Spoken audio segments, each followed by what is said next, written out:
President Trump says he's directing the release of government files related to aliens, extraterrestrial life, UFOs, and unidentified aerial phenomena, otherwise known as UAPs. This announcement comes just a few months after the documentary Age of Disclosure debuted at #1 on Amazon Prime, prompting a huge conversation about aliens and what the government knows. The film's director and producer, Farah, says his interviews reveal evidence of how deep the secrecy goes.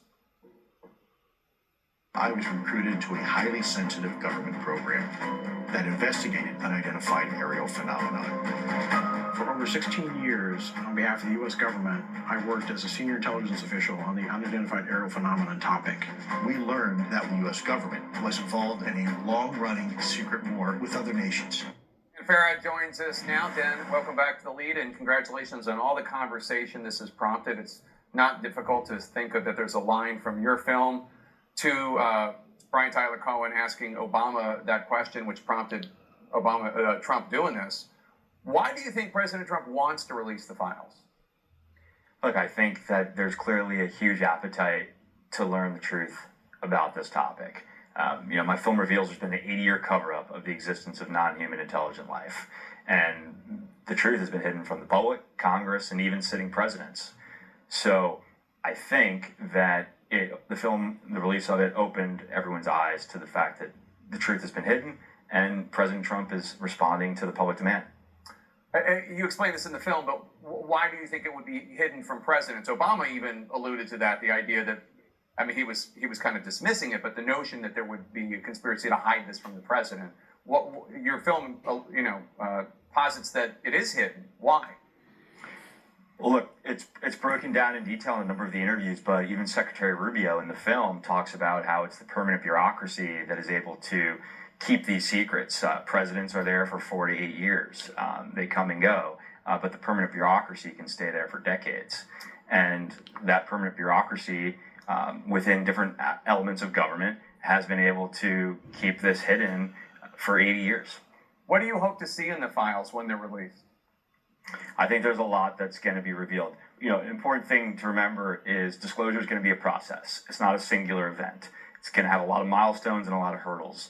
The release of my film is a major milestone. Obama's comments on the milestone. Trump's presidential order is a major milestone.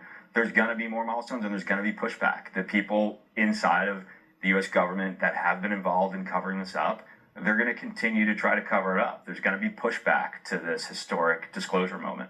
And we're just going to all have to keep pressure on and keep driving it forward so it stays a national conversation and national priority until we have full disclosure. The last time you were on the show, you spoke about the secret Cold War with adverse nations to reverse engineer the non-human technology. In other words, there are these craft that crash or whatever, and then to reverse engineer, figure out how they were built. What do you expect the international implications will be when these files are released? I think there's already major geopolitical repercussions and consequences to this big presidential order that Trump just did. The rest of the world now knows we're taking this extremely seriously.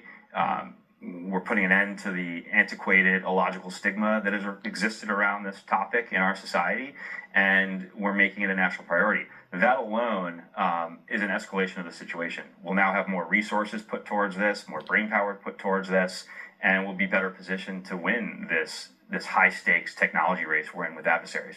There is going to be a huge effort by the government, no doubt, to redact as much as possible.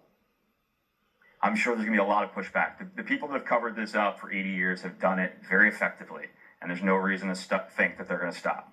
Farah, thank you so much. Congratulations. I can't think of anything that a documentary filmmaker wants more than impact, and you certainly have caused it. Have a good weekend. Thank you. Coming up Sunday on State of the Union.